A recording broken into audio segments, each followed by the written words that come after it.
will just say that the president's first option always has been diplomacy.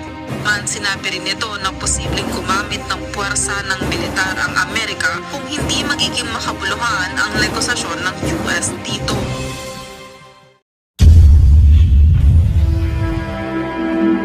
Magandang araw po at magandang gabi sa mga nakakapanood sa gabi at sa lahat po ng naabot ng video nito. Welcome po dito sa AMBO Avoy Mix Videos. Ngayon po ay may video na naman po tayo at ito po ay isang balita na bibigyan po natin ng ating reaction, siyempre ng commentary. Ngayon, ito po ay tungkol dito sa Amerika na naman. Kamakailan lang yung Venezuela ay inatake nila tapos dinukot nila yung presidente.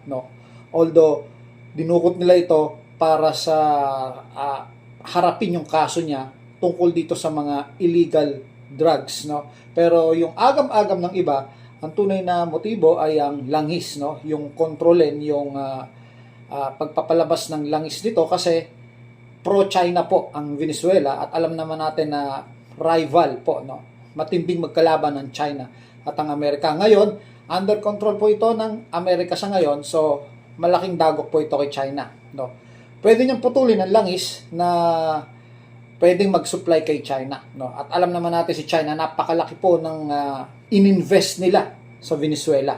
At ngayon naman po, tinatarget naman ng Amerika ang Greenland. Alam naman natin, kung pa-north ka, ay ang pinaka-rival naman ng Amerika dito ay ang Russia.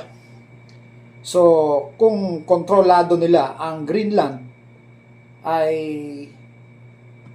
mas safe sila pagdating sa mga tinatawag na pagsalakay. So para mas maintindihan po natin, tingnan po natin itong balitang ito galing kay UNTV, News and Rescues. All options are always on the table for President Trump as he examines what's in the best interest of the United States. But I will just say that the president's first option always has been diplomacy. Diplomasya ang prioridad ni United States President Donald Trump. Ito ang binigyang diin ni White House Press Secretary Caroline Leavitt kaugnay ng tangkang annexation ng Estados Unidos sa Greenland. Gayunman, sinabi rin nito na posibleng gumamit ng puwersa ng militar ang Amerika kung hindi magiging makabuluhan ang negosasyon ng US dito. Again, look at Venezuela. He tried ardently to strike a good deal with Nicolas Maduro, and he told him, I will use the United States military and you will not like it if you don't take such a deal.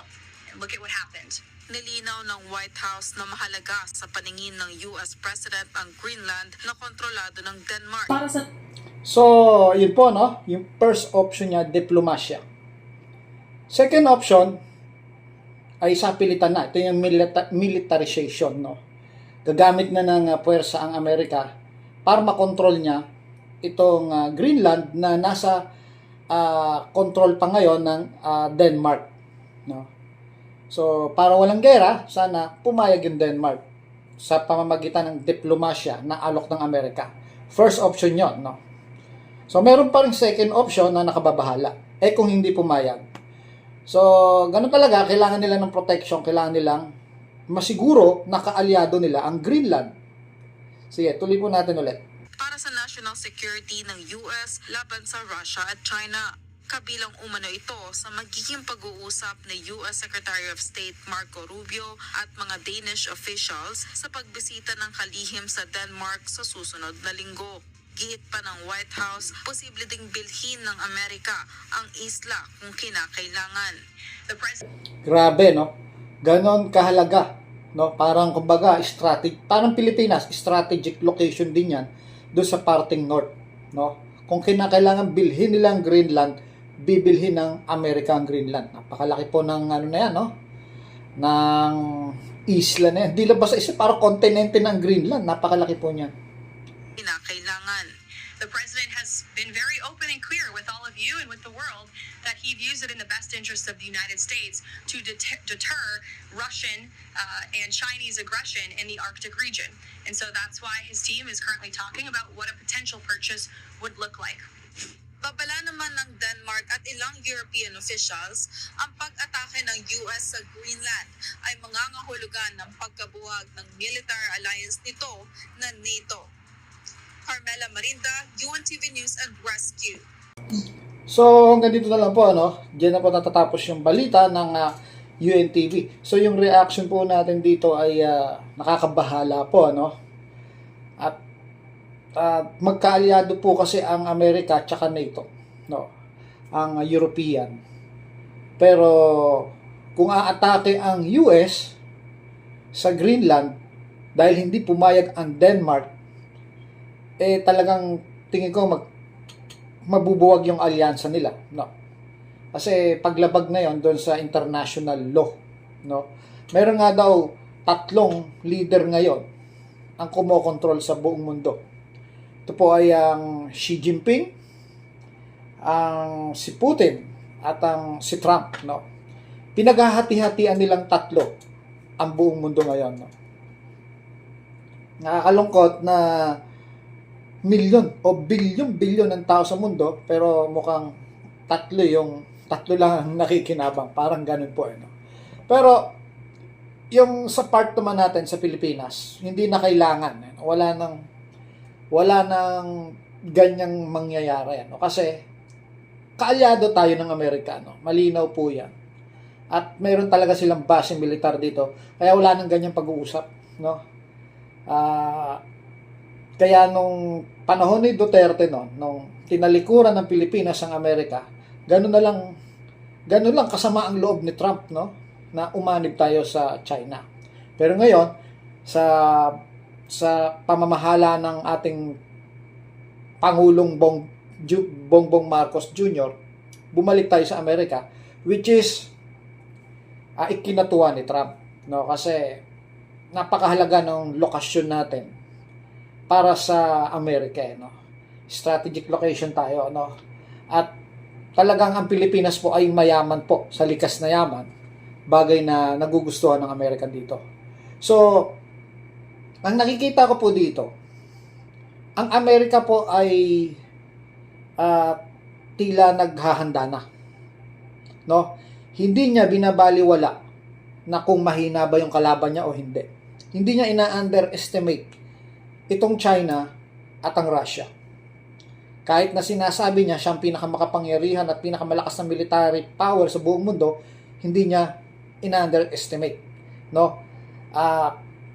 Nilalawakan na nila yung kanilang bakuran, no? Kagaya ng sinasabing pagbili dito sa Greenland, sana maayos ito sa diplomasya at hindi mauwi sa pag-atake, no? Para hindi kumalas itong NATO, no, yung alliance ng NATO sa Amerika.